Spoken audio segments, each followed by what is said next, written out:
Hello everyone.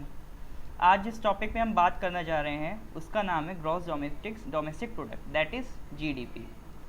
ये ऐसा topic है, अगर आप करंट अफेयर से जुड़े हुए हैं तो आप डेली न्यूज़ में अपडेटेड रहते होंगे कि हमारी जीडीपी की जो स्टेटस है, यानी हमारा जीडीपी का जो ग्रोथ है या फॉल है किस तरह से शो हो रहा है, ये सब न्यूज़पेपर में आए दिन कवर होता रहता है। तो आखिर ये जीडीपी है क्या, और ये किस पर्पज़ के लिए यूज़ होता है, और इसकी कितनी इम्पॉर्टेंस है, और इसकी कैलकुलेशन के मेथड्स क्या होते हैं, तो इसी से रिलेटेड कुछ बेसिक कंसेप्ट से रिलेटेड हम आज बात करेंगे। तो सबसे पहले अगर हम जीडीपी की बात करें तो इसकी फुल फॉर्म है ग्रोस डोमेस्टिक प्रोडक्ट, यानी कि सिंपल भाषा में बात करें तो जो भी हमारी कंट्री में प्रोडक्शन हो रहा है with in the territory of our country, अगर ये हमारी कंट्री की टेरिटरी है, it is the territory of India, तो इसके अंदर जो भी प्रोडक्शन हो रहा है, एक सुई से लेकर कार तक, ठीक है, from a needle to car, जो भी प्रोडक्शन हो रहा है उसकी जो टोटल वैल्यू है अगर हम उसको ऐड कर दें, ठीक है, मान लीजिए 100 रुपीज़ वैल्यू की नीडल प्रोड्यूस हो रही है, 1 लाख रुपीज़ की वैल्यू की कार प्रोड्यूस हो रही है, इस तरह की जो भी टोटल वैल्यू होगी ये हमारी होती है जीडीपी, ग्रॉस डोमेस्टिक प्रोडक्ट। जो डी वर्ड है डोमेस्टिक, वो यही शो कर रहा है कि हम with in the territory of the country कौन प्रोड्यूस कर रहा है डजेंट मैटर। अगर कल टॉम क्रूज आके अपनी फैक्ट्री इंडिया में लगा जाता है तो उसको भी हम जीडीपी में काउंट करेंगे, क्योंकि वो हमारी टेरिटरी में प्रोड्यूस हो रहा है। अगर कल अंबानी साहब यूएसए में जाकर वहाँ प्रोडक्शन करेंगे तो ऑल्दो वो एक इंडियन नेशनल प्रोड्यूस कर रहा है, बट वो टेरिटरी बदल गई, वो यूएसए की टेरिटरी में प्रोड्यूस हो रहा है, तो उसको हम जीडीपी में काउंट नहीं करेंगे। तो जो बेसिक लाइन है जीडीपी की वो आपको यहाँ पे क्लियर रखनी है कि ऐसी सारी प्रोडक्शन जो with in the territory of our country हो रही हैं उसको हम काउंट करेंगे जीडीपी में, ठीक है। Money value of everything you produce with in your country. Everything means products and services.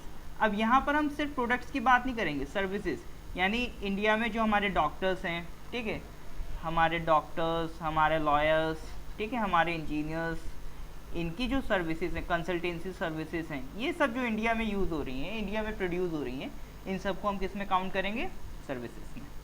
तो प्रोडक्ट एंड सर्विसेज का जो टोटल नेट वैल्यू ऐड होगा वो कहलाता है जीडीपी। इस टॉपिक में मेन हमारा फोकस रहेगा कि हम बात करेंगे कि what are the methods of calculation of GDP. एक बेसिक आइडिया लेंगे कि जो जीडीपी को कैलकुलेट करना है उसके क्या क्या मेथड्स हैं, तो वन बाय वन हम वो डिस्कस करते हैं। उससे पहले एक छोटा टॉपिक है सोर्स ऑफ जीडीपी कैलकुलेशन। ये एक फैक्चुअल चीज़ है, calculated by the central statistics office of under the ministry of statistics and programme implementation, इस तरह से लिखते हैं, मॉस्पी भी कहते हैं, ठीक है, ये याद रखेंगे। इसके बाद अगर हम बात करें मेथड्स ऑफ कैलकुलेशन तो we will deal with 3 methods, expenditure, income and production, या फिर इसको ऐसे कह दीजिए ग्रॉस वैल्यू एडिशन, ये भी इसका नाम है। इंडिया में हम लोग यही ग्रॉस वैल्यू एडिशन यूज़ करते हैं, बट इसके अलावा 2 और मेथड्स होते हैं, एक्सपेंडिचर और इनकम। तो पहले तो हम अपना एक पर्पस देखते हैं कि, या फिर आप ऐसे कहिए कि पहले हम ये समझते हैं कि जीडीपी में हमें कैलकुलेट क्या करना है। जब हमें ये पता होगा कि कैलकुलेट क्या करना है तभी तो हमें एक आइडिया लगेगा कि कैसे करना है, ठीक है। तो आप ऐसे समझिए, जो भी हमारी कंट्री है, मान लीजिए ये फैक्ट्री है, ठीक है, अब इस फैक्ट्री से जो भी प्रोड्यूस हो रहा है उसकी सारी वैल्यूज़ का हमें एक तरीके से एडिशन करना है। तो इसी चीज़ को हम 3 तरीके से डील करेंगे, ठीक है, expenditure, income and production. One by one बात करेंगे कि एक्सपेंडिचर से कैसे डील करेंगे। अब एक्सपेंडिचर मेथड डील करता है कि खर्चा। अब मान लीजिए कोई कंट्री इंडिया में कोई फैक्ट्री है, ठीक है, अभी जो भी प्रोड्यूस करेगी, ठीक है, अब जितना भी प्रोड्यूस करेगी वो कंज्यूम भी हो रहा है, ठीक है, यानी उतना कंज्यूम भी कर रही है जनता। और अगर आप कुछ प्रोड्यूस करेंगे तो आप उस फैक्ट्री में कोई इन्वेस्टमेंट भी तो लगाएंगे, ठीक है, आप कुछ एक्सपोर्ट भी तो करेंगे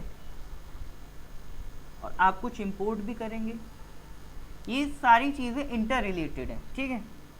अगर कोई भी कंट्री में कोई भी चीज़ प्रोड्यूस हो रही है तो वो कंज्यूम भी होगी, कंज्यूम होगी तो फिर और प्रोडक्शन के लिए इन्वेस्टमेंट भी आएगी, इन्वेस्टमेंट आएगी, अगर गवर्नमेंट चाहती है वो बिज़नेस बढ़े तो गवर्नमेंट अपनी तरफ से भी स्पेंडिंग देगी और वो चीज़ बाहर एक्सपोर्ट भी होगी और उससे रिलेटेड मैन्युफैक्चरिंग के लिए कुछ आइटम इंपोर्ट भी होंगे होंगे तो एक तरीके से एक प्रोडक्ट को बनाने के लिए हमें क्या क्या खर्चा करना पड़ रहा है, that will be count under expenditure method. तो सबसे पहले अगर हम बात करें कंजप्शन, यानी कुछ भी अगर प्रोड्यूस हो रहा है तो वो हमारी टेरिटरी में कंज्यूम भी तो हो रहा होगा। Largest GDP component in the economy consisting of private household final consumption in the economy, यानी कोई भी आइटम जो प्रोड्यूस हुआ है उसको लोग कंज्यूम भी करेंगे और अगर वो काम अच्छा चल रहा है तो उसके लिए इन्वेस्टमेंट भी आएंगी, ठीक है। उसके साथ साथ अगर गवर्नमेंट उसको बढ़ावा देना चाहती है तो गवर्नमेंट स्पेंडिंग भी करेगी, ठीक है, गवर्नमेंट स्पेंडिंग भी करेगी या गवर्नमेंट असिस्टेंस कह लीजिए। Sum of government expenditure on final goods and services, जो फाइनल वर्ड है ना इसका बहुत इंपॉर्टेंस है यहाँ पर, यानी जो भी हम जीडीपी में काउंट करते हैं ना तो फाइनल वैल्यू की बात करते हैं। अब मान लीजिए अगर हमें कार बनानी है तो कार की फाइनल वैल्यू की बात करेंगे, हम टायर्स की वैल्यूज़ को काउंट नहीं करेंगे क्योंकि वो जब फाइनल कार बनेगी उसमें काउंट हो जाएगी, ठीक है। तो फाइनल गुड्स एंड सर्विसेज में जो भी खर्चा होगा उसको हम काउंट करेंगे। सैलरीज ऑफ पब्लिक सर्वेंट्स, यानी ये आपका सर्विसेज में काउंट हो गया, यानी कुछ भी गवर्नमेंट बना रही है जैसे पीएसयूज़ में जो भी बनता है तो उसके लिए गवर्नमेंट क्या करती है, सैलरीज भी देती है, वेपन्स के लिए परचेज करती है, ठीक है, और भी कई कंपनीज में इन्वेस्टमेंट करती हैं गवर्नमेंट, ठीक है। तो इस तरह से जो गवर्नमेंट स्पेंडिंग हो गई, इन्वेस्टमेंट जो आ रही है, जो कंजम्पशन हो रहा है, ये सब किस में काउंट हो रहा है, एक्सपेंडिचर मेथड में। नेक्स्ट पॉइंट है आपका एक्सपोर्ट माइनस इंपोर्ट, यानी कह सकते हैं कि फॉरेन कंट्रीब्यूशन, ठीक है, फॉरेन कंट्रीब्यूशन बाहर से जितना आ रहा है। अब बाहर से आप क्या करेंगे, एक्सपोर्ट माइनस इंपोर्ट। इसका मतलब क्या है, इसका मतलब सीधा सीधा है कि अब मान लीजिए यूएसए है, ये अपना इंडिया है, ठीक है। अब इंडिया से हमने नैनो बना के भेजी तो ये हो गया हमारा एक्सपोर्ट। नैनो क्या है, नैनो हमारी इंडिया में मैन्युफैक्चर हुई है ना, इसकी प्रोडक्शन कहाँ पे हुई है, कहाँ जा रही है, डजेंट मैटर, कौन यूज़ कर रहा है, डजेंट मैटर, प्रोडक्शन कहाँ हुई है, इंडिया में हुई है। तो इंडिया में प्रोडक्शन हुई है तो इसका मतलब ये किस में काउंट होगा, एक्सपोर्ट में, ठीक है। अब प्रोडक्शन इंडिया में हुई है तो इसको हम किस में ऐड करेंगे ना, तो प्रोडक्शन हमारी ऐड होगी, प्रोडक्शन ऐड होगी। और मान लीजिए यूएसए से एक आपकी फरारी बन के आ रही है फॉर एग्जांपल, ठीक है, वो इंडिया रही है, कंजम्पशन उसका फाइनल इंडिया में होगा लेकिन बन के कहाँ से आ रही है, यूएसए से। तो वो किसकी टेरिटरी में प्रोड्यूस हुई है, यूएसए की। तो उस फरारी का जो कंट्रीब्यूशन होगा हमारी इकोनॉमी में उसको हम क्या करेंगे, माइनस करेंगे, यानी इंपोर्ट को माइनस करेंगे। फरारी क्या है, इंपोर्ट, फरारी को जो कंट्रीब्यूशन है उसे हम माइनस करेंगे, ठीक है। तो consumption, investment, government spending plus export minus import, that will give you GDP by expenditure method. Consumption plus investment plus government spending plus export minus import, ठीक है। आई के लिए एक्चुअली हम लोगों ने इन्वेस्टमेंट यूज़ करा है ना, तो यहाँ पे हम एम यूज़ कर लेंगे। तो ये आपका आ गया एक्सपेंडिचर मेथड, ये हमारा हो गया एक्सपेंडिचर मेथड। आई होप ये पार्ट आपको इसके बाद अब क्लियर हो जाएगा। नेक्स्ट पार्ट इज, या फिर बात करें next method is income method. Income method को हम ऐसे समझेंगे कि मान लीजिए हमें फाइनल वैल्यू निकालनी है ना गुड्स की।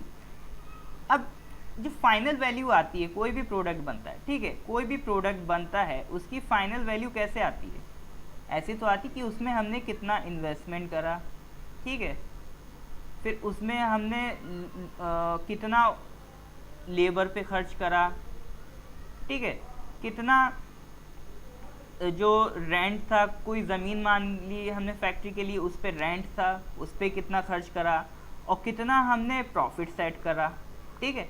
हम एक प्रॉफिट भी तो सेट करेंगे, अगर हम कुछ प्रोड्यूस कर रहे हैं तो हम अपना भी तो प्रॉफिट सेट करेंगे।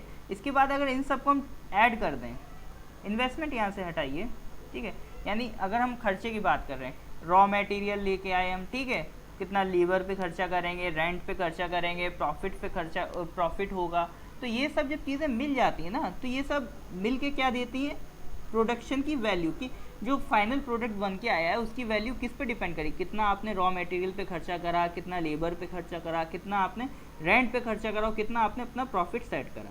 तो ये सब जब आप ऐड करेंगे तब आप कह पाएंगे ना कि ये इस प्रोडक्ट का प्राइस इतना होगा। मान लीजिए कोई आपने प्रोडक्ट गाड़ी बेचनी है 1 लाख, कोई गाड़ी बनानी है आपको, ठीक है, फिर आपने देखा कि उस पर रॉ मटेरियल 10,000 का लग गया, लेबर पे 10,000 का खर्चा हो गया, ठीक है, और जो ज़मीन का रेंट है 5,000, कैपिटल भी एक चीज़ होती है, यानी कैपिटल भी आप इन्वेस्ट करते हैं ना किसी भी कंपनी में, जो भी मशीनरी वगैरह होती हैं, मान लीजिए 5,000 हमने मान लिया उसका खर्चा है, ठीक है, और मान लीजिए हमने डिसाइड करा कि 10,000 हम अपना प्रॉफिट सेट करेंगे, तो अब इन सब का 20, 30, 40, तो यहाँ से निकल के आएगा हाइपोथेटिकली स्पीकिंग 40,000 रुपीज़, यानी ये फाइनल प्राइस होगी आपकी कार की, ठीक है।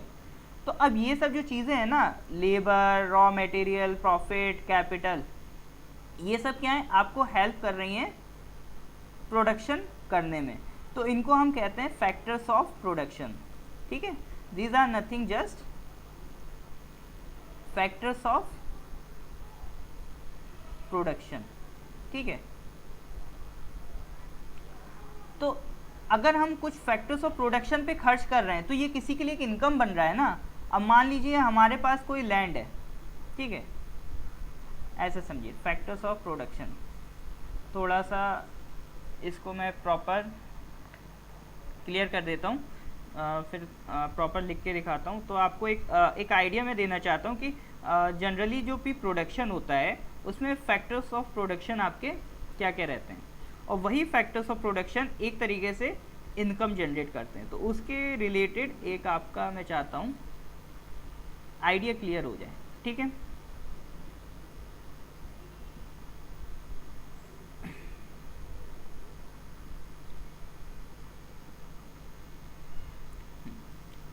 तो हम बात करेंगे सबसे पहले फैक्टर्स की। एक जनरल वे में अगर हम बात करें प्रोडक्शन के लिए फैक्टर्स क्या क्या थे, लेबर थी, ठीक है, कैपिटल थी,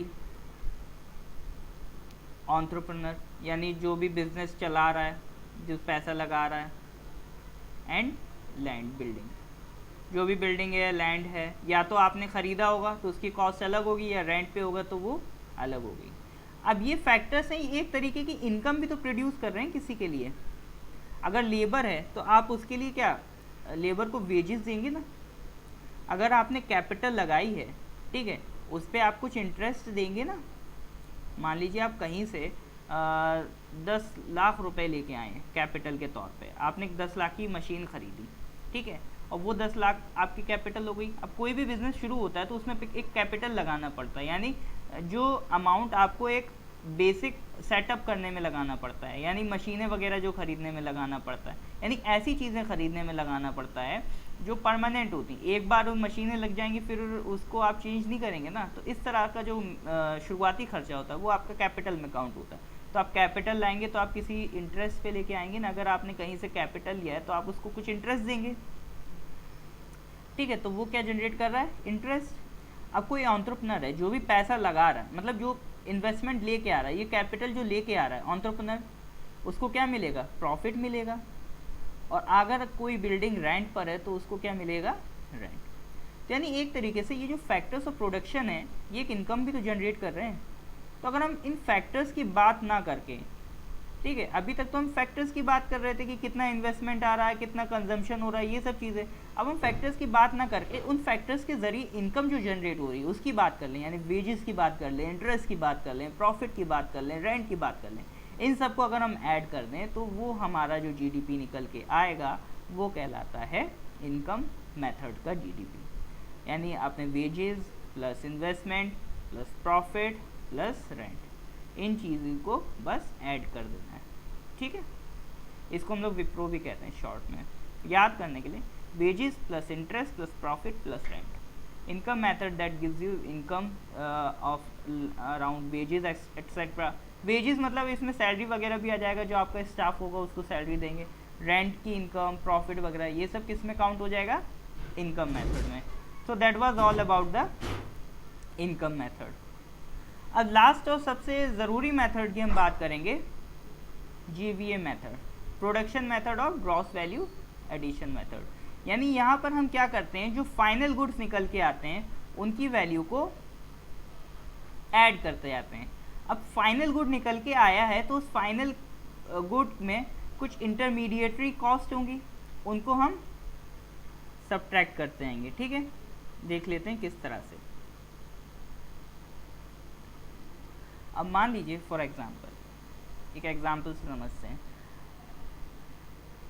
एक आपने ओर निकाली स्टील की, ठीक है, उससे आपने स्टील बनाया, स्टील का यूज़ करके कार बनाया. ठीक है, अब प्रोडक्शन तो हर फेज़ में हो रहा है. आपने ओर निकालने के लिए खर्चा किया 1 लाख. ठीक है, यानी आपने जो वैल्यू ऐड करी हर स्टेज पे देख लीजिए 1 लाख. फिर आपने उसको स्टील बनाया. ठीक है, और स्टील बनाने में आपने खर्चा किया अराउंड मान लीजिए 5 लाख. ठीक है, 1 लाख आपने और बनाने में खर्चा किया और स्टील की वैल्यू ऐड हो गई, यानी जो भी खर्चा हुआ इसमें प्रॉफिट इंक्लूडेड है. यानी जब आप मार्केट में बेचेंगे तो उसका जो प्रॉफिट होगा वो भी इस वैल्यू में इंक्लूडेड है. तो वो 5 लाख सिर्फ स्टील पे खर्चा हुआ. और निकालने में 1 लाख की वैल्यू ऐड करी, स्टील बनाने में उसे 5 लाख की वैल्यू ऐड हुई. अब उस स्टील से जब हम कार बनाएंगे तो हमने कितनी वैल्यू ऐड कर दी कार में, कार बनाने में 10 लाख. अब वैल्यू एडिशन में अब स्टील के, अब सिर्फ स्टील तो नहीं लग रही है ना, और भी प्रोडक्ट्स होंगे, वो सब भी मिलाएंगे तो कुछ कुल मिला के उस स्टील के साथ जो और अलग वैल्यूज थी, रॉ मटेरियल वगैरह मिला के जो हमने कार के लिए वैल्यू ऐड करी वो हो गई 10 लाख. ठीक है, अब ये बहुत ही सिंपल सा एग्जांपल लेके चल रहे हैं, बहुत कॉम्प्लेक्स चीज़ें होती हैं. ठीक है, तो अब आप देखिए हर स्टेप में कितनी वैल्यू ऐड हुई, 1 लाख, 5 लाख और 10 लाख. ठीक है, अब यहाँ से आप देखिए टोटल, या ऐसे अगर आप देखिए, ठीक है, तो यानी नेट अगर हम फाइनल गुड्स में कितनी वैल्यू ऐड हुई 10 लाख, ऐसे देख सकते हैं. या फिर हम देख लेते हैं प्राइस, सेलिंग प्राइस. अगर हम ओर की बात करें, अगर हम सिर्फ ओर निकाल के बेचेंगे तो वो 1 लाख में बेचेंगे. 1 लाख में क्यों बेचेंगे, क्योंकि हमने कहा ना वैल्यू ऐड हुई 1 लाख की, इसमें प्रॉफिट इंक्लूड होता है. जब आप बेचेंगे प्रॉफिट लगा के बेचेंगे तो वो प्रॉफिट इंक्लूड है. ठीक है, अब आप जब स्टील बेचेंगे तो 1 लाख का तो आपका और था, फिर उसमें 5 लाख की और वैल्यू ऐड करी तो कितनी वैल्यू हो गई स्टील की, 6 लाख. ठीक है,